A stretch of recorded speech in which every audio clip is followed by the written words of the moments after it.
축복합니다.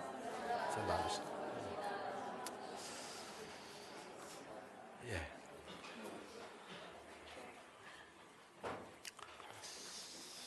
마음 같아서는 한 사람 한 사람 다 이렇게 좀 안아주는 시간을 가졌으면 좋겠는데 장소가 좀 그렇죠. 예. 하여튼 그런 마음으로 서로에게 격려하고 또 위로하는 그러한 축복의 인사를 나누는 시간을 가졌으면 좋겠습니다. 예, 사도행전에 소개되고 있는 그런 초대교회의 모습을 계속해서 소개를 해드렸습니다. 정말 아름답고 감격스러운 그런 모습이었죠. 천국과 같은 그런 교회의 모습을 소개를 했습니다. 그런데 그렇게 은혜롭고 감격스러운 천국과 같은 그런 교회의 모습만 있는 것이 아니었죠. 지난 시간 같은 경우는 비극적인 그런 아나니아와 삽비라의 그런 비극적인 사건도 있었습니다.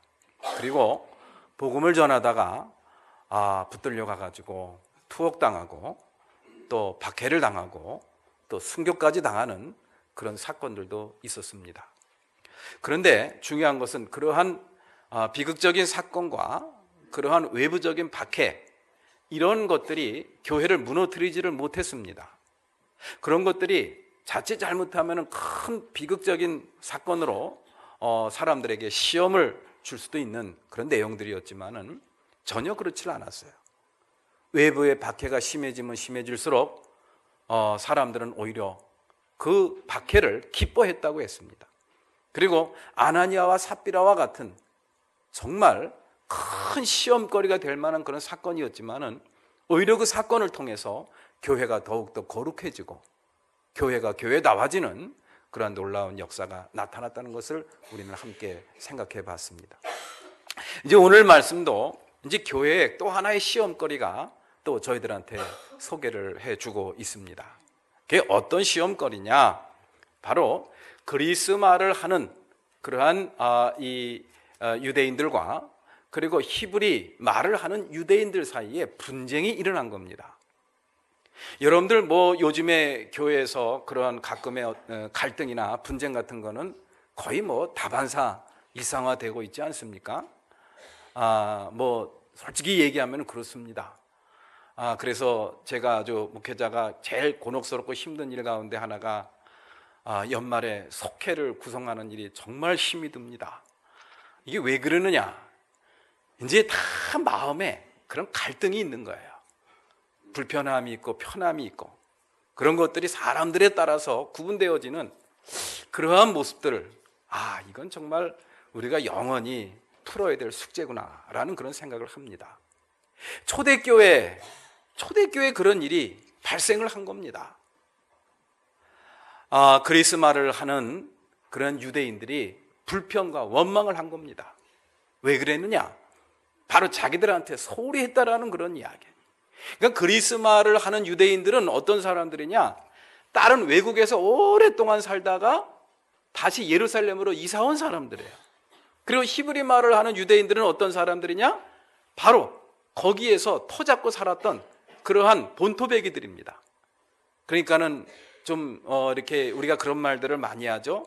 뭐 박힌 돌, 굴러온 돌, 뭐 그런 이야기를 많이 합니다만은 히브리 말을 하는 유대인들은 박힌 돌들이에요. 본토배기들입니다. 주도권을 가진 그러한 사람들입니다. 그리고 이 그리스 말을 하는 유대인들은 바깥에서 굴러온 돌들입니다. 자기들에게 소홀히 했다고 불평과 원망을 하는 그러한 모습. 어떻게 보면 이게 뭐 그럴 수도 있으려니 우리가 이렇게 생각을 하고 넘어갈 수도 있는 일입니다만은 정말 은혜가 충만하고 서로 자기 것을 자기 것이라고 주장하지 않고 한마음 한뜻이 되어서 정말 올 때마다 감격을 체험했던 그런 초대교회에서 분쟁이 일어나고 다툼이 일어나고 그래서 서로 갈라지는 그러한 일들이 생긴다는 것은 이건 굉장히 충격적인 사건이었습니다. 자칫 잘못하면은 교회가 깨질 수도 있는 그런 심각한 문제였다라는 그런 이야기죠. 그렇게 그 은혜로운 초대교회에서 그런 분쟁이 일어나게 된 그런 근본적인 일은 그리스 말을 하는 유대인들에 대한 그들이 홀대를 받았다라는 그러한 문제 제기로부터 시작이 됐지만은 그런 문제 제기가 불평과 불만으로 나타났다는 데서부터 본격적으로 문제가 시작되었다고 우리는 볼 수가 있습니다. 사람이 하는 일이기 때문에 조금 문제가 있을 수도 있죠. 조금 실수가 있을 수도 있습니다. 그런데 문제는 그것을 갖다가 받아들이고 그것을 해결하는 과정에서 불평과 불만, 원망이 쏟아져 나옴으로 말미암아 분쟁이 생겼다. 이게 큰 문제예요. 분쟁에 대한 아주 근본적인 이유는 사람이 하는 일에 있어서 약간의 어떤 실수와 문제가 있다는 것, 그거 우리가 인정을 합니다. 그러나 직접적인 이유는 바로 뭐냐? 불평입니다. 원망입니다. 따지는 거예요. 잘잘못을 갖다가 따지는 겁니다. 거기서부터 아주 이 분쟁이 시작이 되었고 다툼이 시작이 되었다라는 것을 우리는 알 수가 있습니다. 가나안 땅을 향해 가던 이스라엘 백성들에게 불뱀이 나타나가지고 사람들을 물어 죽였던 그런 사건이 성서에는 기록이 되어 있습니다. 기껏 이집트에서 힘겹게 탈출한 그러한 이스라엘 백성들에게 왜 하나님께서는 불뱀을, 무서운 독사를 보내가지고 그렇게 죄 물어 죽이게 했는가? 다른 게 아닙니다. 불평과 원망입니다. 먹을 것이 없어서 쩔쩔매는 그러한 백성들을 위해서 하나님께서 만나를 내려주셨어요. 그런데 만나를 매일 먹으니까 왜 맨날 똑같은 것만 먹느냐 이러면서 짜증을 내는 거예요. 불평을 하고 불만을 내리는 겁니다. 그러면서 이집트에서는 그래도 가끔 가다가 고기도 먹고 고깃국도 먹었는데 이게 매일같이 만나만 먹으니까 이건 정말 지겹다라는 그런 이야기예요.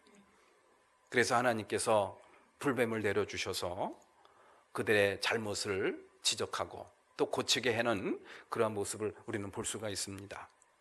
어떠한 경우에서도 불평과 불만을 우리의 입으로 내뱉는 일, 그것은 하나님의 방식이 아니고 하나님의 뜻이 아니라는 것을 성서는 저희들에게 반복해서 가르쳐주고 있어요.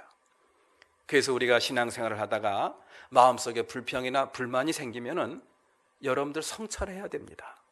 그것이 우리의 입 밖으로 나타나지 않도록 정말 조심해야 돼요. 특별히 이 자손들 앞에서는 정말 조심해야 됩니다. 불평과 불만이 있을 수가 있죠. 있을 수가 있는 것까지는 저는 이해를 합니다. 누구나 다 이해를 할 수 있어요. 용납할 수 있습니다. 그러나 그런 것들이 입 밖으로 나타나는 것, 특별히 우리 자손들 앞에 나타나는 것, 그건 정말 조심해야 됩니다. 부모님의 불평과 불만, 신앙에 대한 불평과 불만, 교회에 대한 불평과 불만이 자손들 앞에서 그것이 내뱉어지는 순간 자손들에게는 그것이 신앙의 독이 됩니다. 교회에 대한 그러한 메리트가 사라져버리고 신앙의 시험이 들 수밖에 없다라는 거 우리는 분명히 기억해야 할 것입니다. 자, 그런데 이 초대교회 이 사도들은 까딱 잘못하면 교회에 큰 시험이 될 만한, 그래서 교회가 분쟁이 생기고 분열이 될 만한 이 엄청난 사건을 잘 치리하고 해결하는 그러한 모습을 저희들한테 보여주고 있어요. 우리는 오늘 이 그리스 말을 하는 사람들과 히브리 말을 하는 사람들 간의 그런 분쟁, 이 사건을 우리가 살피면서 그것을 갖다가 어떻게 치리했고 그것을 어떻게 치리했기에 그것이 그런 분쟁이, 그런 갈등과 다툼이 축복으로 나타났는가, 이런 것들을 우리가 면밀히 살펴볼 필요가 있다고 생각합니다. 이것이 정말 이것이 오늘 21세기 오늘 이 시대를 살아가는 우리들에게 어떠한 의미가 있는지, 또 어떤 교훈을 우리에게 주고 있는지를 우리가 한번 살펴볼 필요가 있습니다. 먼저 이 사건을 통해서 우리에게 주는 그러한 교훈은 바로 그겁니다. 교회 안에서 문제가 생겼을 때, 또 신앙생활을 하다가 나에게 불평과 원망거리가 생겼을 때 가장 우선돼야 될, 그리고 적용되어야 될 그러한 판단과 판단 기준과 그러한 원리, 그리고 가치는 무엇인가, 이것을 갖다가 우리가 살펴볼 필요가 있다는 그런 이야기죠. 교회 안에서 또 신앙인들 가운데 가장 먼저 적용돼야 될, 우선돼야 될 가치와 원리는 무엇인가? 성서에서는 저희들에게 분명히 아주 명확하게 이야기해 주고 있죠. 바로 사랑의 원리입니다. 그 사랑은 하나됨의 원리이죠.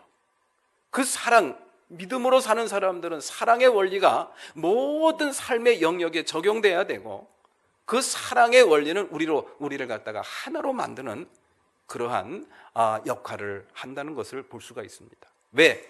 하나님은 한 분이시기 때문이죠.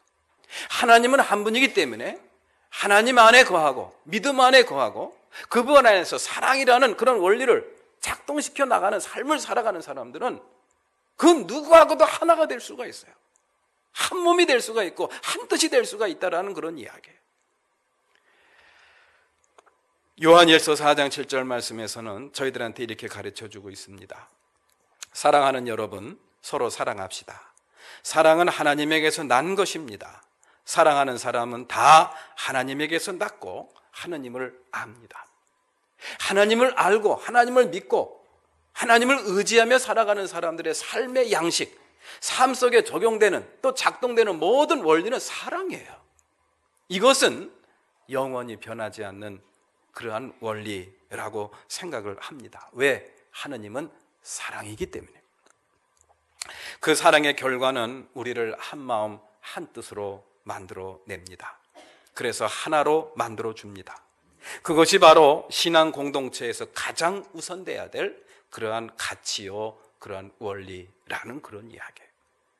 하나됨의 원리, 하나됨의 가치, 이것이 바로 우리 신앙 공동체 안에서 가장 우선돼야 될 그러한 삶의 원리라는 그런 이야기죠. 그래서 사도 바울께서는 에베소서를 통해서 저희들한테 이렇게 가르쳐 주고 있습니다. 에베소서 4장 3절 말씀이죠. 우리가 많이 외우고 있고 또 들었던 그런 말씀이기도 합니다. 다 같이 한번 봉독합니다. 시작. 성령이 여러분을 평화의 띠로 묶어서 하나가 되게 해주신 것을 힘써 지키십시오. 그렇습니다. 교회 안에서, 신앙 공동체 안에서 신앙의 길을 또 신앙의 삶을 살아가는 사람들에게 있어서 가장 우선돼야 될 삶의 원리, 가치는 뭐냐? 하나 되는 거예요. 하나 되는.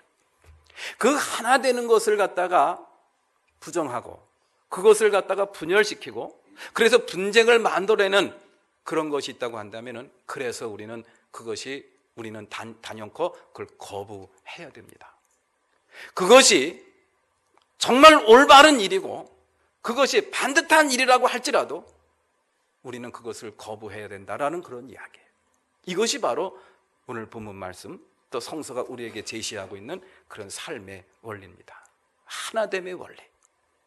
그것은 옳고 그름의 원리보다 우선돼야 될 그런 가치요, 그러한 삶의 원리라는 것, 이 한 시간 우리에게 주시는 교훈이 아닐까라는 그런 생각을 해보게 됩니다.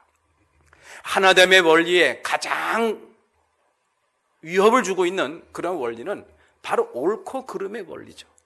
이것은 옳고 이것은 그르다, 이분법적인 원리, 자신의 경험과 자신의 어떤 그런 이 지적인 어떤 성찰을 통해 가지고 판단을 내리는 옳고 그름의 그러한 원리, 그것을 갖고 우리는 하나를 만들어낼 수가 없어요. 물론 그것도 중요하죠. 옳고 그름, 그것에 대한 분별이 필요하고 또 어떠한 경우에서도 옳은 편을 택하고 또 바른 길을 가는 것 얼마나 중요한지 모릅니다. 그러나 신앙 공동체 안에서 우선돼야 될 삶의 원리와 가치는 그것보다 더 우선돼야 될 가치가 있대요. 그것이 바로 뭐냐? 하나 되는 거래요. 하나 되는 것을 갖다가 위협하거나 하나 되는 것을 갖다가 망가뜨리는 것이 있다고 한다면은 우리는 그것이 그 어떤 올바른 길이라고 할지라도 우리는 그것을 유보할 줄 알고 생략할 줄을 알 필요가 있다라는 그런 이야기죠.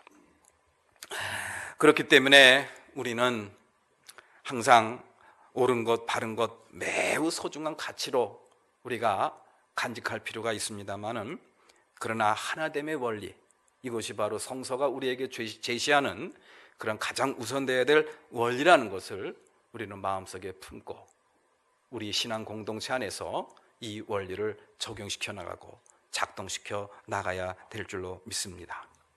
그렇기 때문에 우리는 신앙생활을 하다 보면은 알면서도 참아야 될 경우가 있습니다. 이것이 잘못됐다는 거 뻔히 알면서도 좀 참고 기다리고 모른 채 할 때가 있다라는 그런 이야기예요. 왜? 하나 되기 위해서. 하나됨을 갖다가 망가뜨리고 분열시키고 그래서 싸움이 나오고 분쟁이 일어나기 때문에 그것이 아무리 옳다고 할지라도 그것을 갖다가 우리는 참아야 될 필요가 있고 또 뒤로 보류하고 생략해야 될 때도 있다라는 그런 이야기죠. 물론 그렇다고 잘못된 것을 갖다가 용인하라는 말은 아닙니다. 상담 심리학에 보면은 wise fool이라는 그러한 용어가 있습니다. wise, 지혜, 또 fool 하면 바보, 어리석음이죠. 지혜로운 바보라는 그런 이야기. 이게 어디서부터 비롯되는 거냐? 이 상담하는 사람들은요, wise fool의 그런 위치를 또 그러한 자세를 가질 필요가 종종 있대요. 이것이 잘못된다는 거 뻔히 알면서도 모르는 채 해주는 거예요. 본인이 스스로 거짓말을 하는 거 뻔히 알면서도 그냥 가만히 들어주는 거예요. 본인이 사실을 이야기할 때까지, 자신이 잘못을 갖다가 깨달을 때까지 기다려주는 겁니다.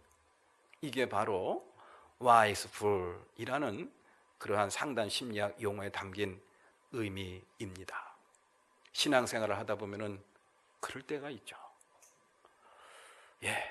알면서도 모르는 척하고 잘못된 거 알지만은 그럼에도 불구하고 끝까지 기다릴 줄 아는 그러한 인내.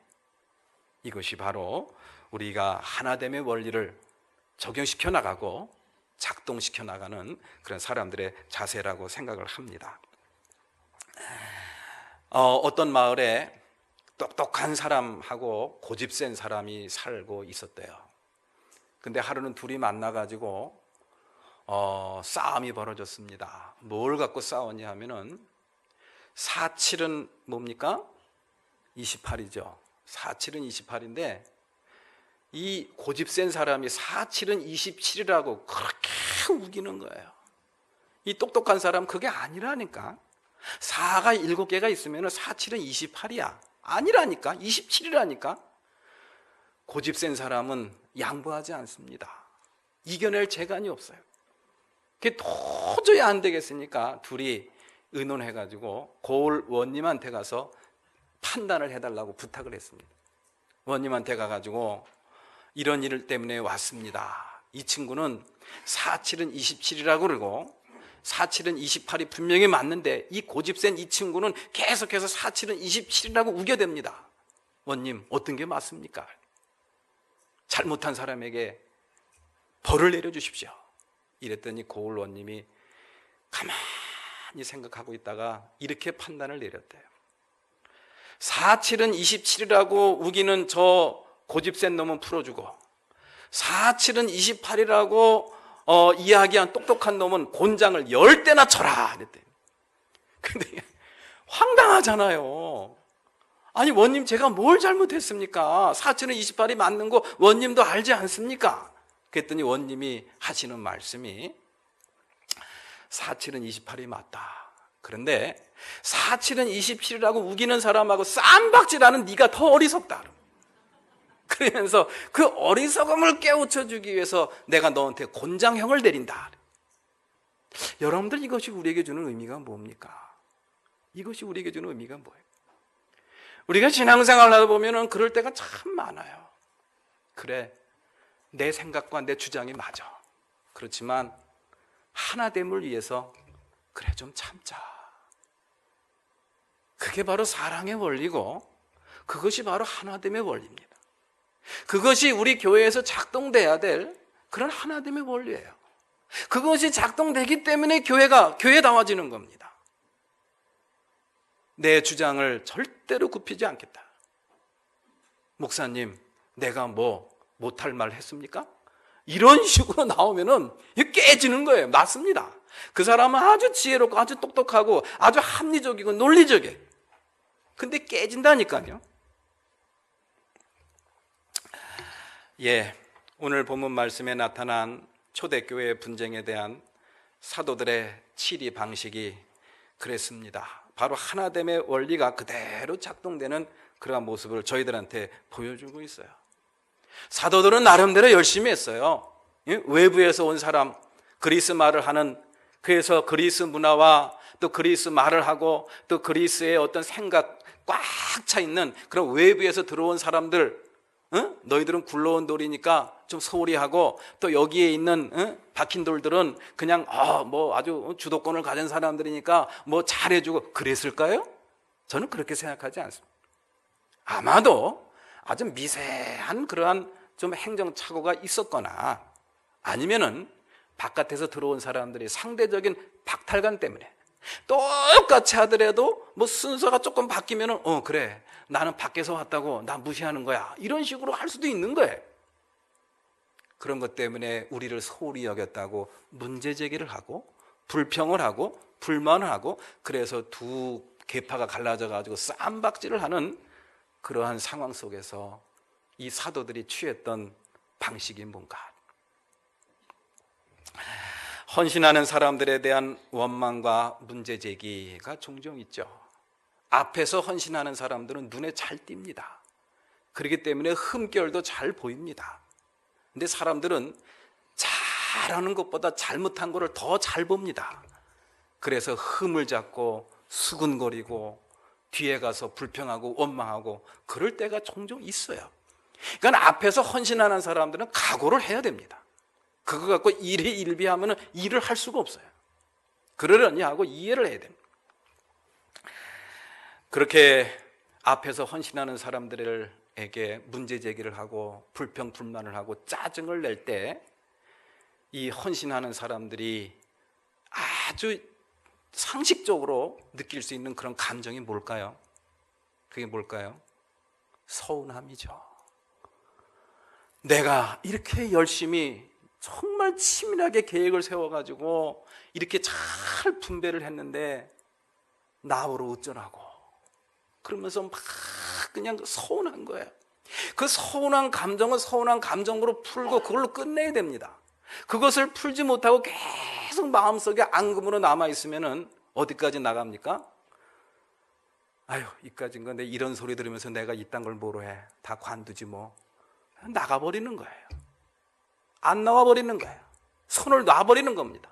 마음의 문을 확 닫아버리는 거예요. 그건 하나님의 뜻이 아닙니다. 결단코 분명히 말씀드리는 데가 하나님의 뜻이 아닙니다. 모든 것이 마음속의 불평과 원망을 극복하지 못해가지고 마음의 문을 닫아버리고 두 손 두 발 다 놔버리는 거, 그건 하나님의 방식이 아니에요. 결혼을 하고 부부싸움을 갖다가 뭐 몇 번씩 여러분들 많이 해보셨을 겁니다. 근데 부부싸움 할 때마다 부부싸움이 격렬해지면 늘 마음속에 다짐하는 게 있죠. 헤어져야 되겠다. 그런데 헤어집니까? 싸움할 때마다 헤어지기를 작정하기를 몇 번씩 했는데 헤어집니까? 안 헤어지죠. 왜? 그게 답이 아닌 걸 알기 때문에 그런 거예요. 근데 그런 마음은 가끔 생깁니다. 인간이기 때문에. 근데 그것이 답이 아니기 때문에 참는 거예요. 거기까지, 실행 단계까지는 가지를 않는 겁니다. 마찬가지입니다. 신앙생활을 하는 사람들, 열심히 하는 사람들, 헌신하는 사람들을 그만두고 두 손 두 발 다 놓고 떨어져 나가는 거, 그건 하나님의 뜻이 아니에요. 그런 것들을 잘 우리가 마음에 성찰하고 또 하나됨의 원리를 잘 찾아내면서 매 순간 말씀하시는 주님의 음성에 귀를 기울여야 됩니다. 자, 그러면은 그렇게 하나됨의 원리가 작동시켰던 그런 사도들의 그런 방식은 뭐였나?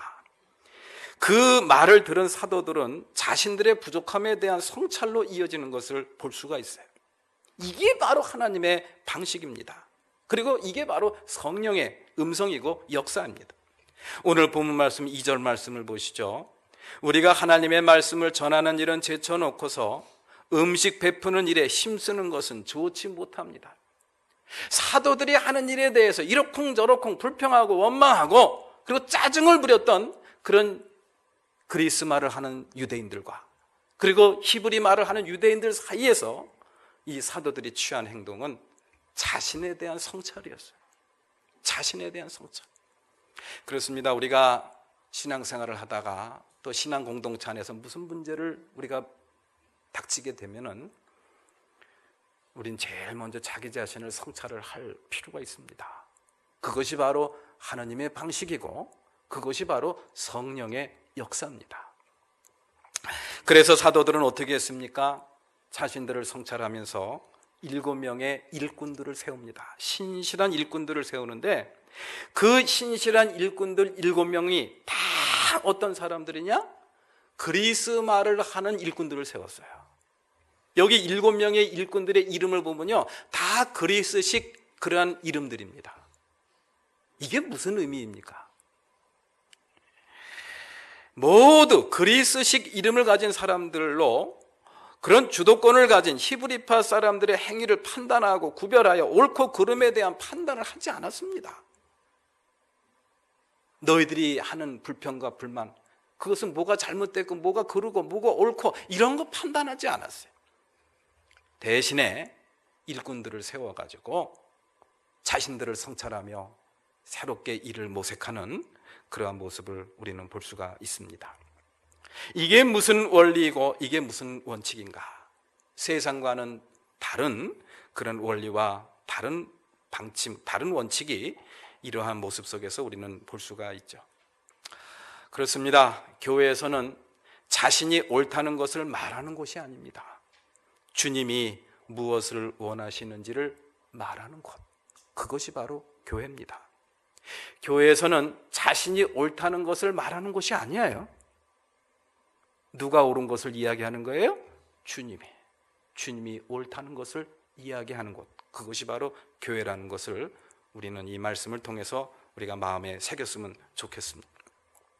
그렇게 사랑의 원리, 하나됨의 원리를 작동시켰던 초대교회에서 그 시험거리는 축복으로 나타났다는 것을 우리들한테 보여주고 있습니다. 오늘 7절 말씀 우리가 다 같이 한번 봉독할까요? 7절 말씀 다 같이 시작. 하나님의 말씀이 계속 퍼져나가서 예루살렘에 있는 제자들의 수가 부쩍 늘어가고 제사장들 가운데서도 이 믿음에 순종하는 사람들이 많았다. 이러한 일들을 겪고 난 다음에 예루살렘 교회에 또 한 번의 부흥의 기회가 찾아왔어요. 그리고 더욱 놀라운 것은 율법의 고수들이라고 하는 제사장들, 그리고 예수님을 갖다가 미워하고 할 수 안 있으면 죽이려고 했던 제사장들도 어떻게 했습니까? 예수를 믿는 놀라운 기적이 일어났다라는 그런 이야기예요. 그렇습니다. 이 초대교회는 그런 교회였어요.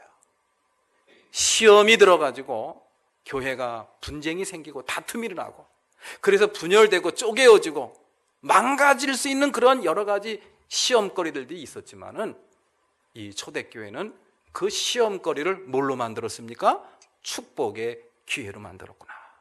이것이 바로 우리가 본받아야 될 그런 내용이고 오늘 이 말씀이 우리에게 주는 교훈이 아닐까라는 그런 생각을 해보게 돼요. 우리 사랑하는 성도 여러분들, 우리의 삶도 마찬가지입니다. 우리의 삶 속에 닥쳐오는 많은 시험거리들, 또 불평과 원망거리들 많이 있죠. 그것이 찾아오는 거, 그것은 믿는 사람이나 안 믿는 사람이나 똑같이 찾아옵니다. 그러나 그러한 것들은 처음부터 좋지도 않고 나쁘지도 않습니다. 그것을 갖다가 축복으로 만드는 그러한 비결과 방식을 우리 주님께서 저희들한테 가르쳐 주셨어요. 우리 마음속에 수시로 일어나는 많은 문제들, 신앙의 시험거리들, 그리고 불평과 원망거리들, 그러한 것들을 갖다가 여러분들 하나됨의 원리로 잘 풀어가시기를 주님의 이름으로 축원합니다. 한번 따라서 해보시죠. 하나됨의 원리. 어떻게 하면 하나가 될 수가 있을 것인가. 이 하나됨의 원리를 늘 머릿속에 새기시고 그 원리를 작동을 시키십시오. 여러분들이 속한 여성교회, 남성교회, 속회, 또 여러분들의 이웃들과의 관계 속에서도 똑같습니다. 그렇게 해서 여러분들에게 주어진 모든 삶 속에서 닥쳐오는 그러한 시험거리들이 축복으로 나타나는 놀라운 역사가, 놀라운 기적이 함께 하시기를 주님의 이름으로 기원합니다. 다 같이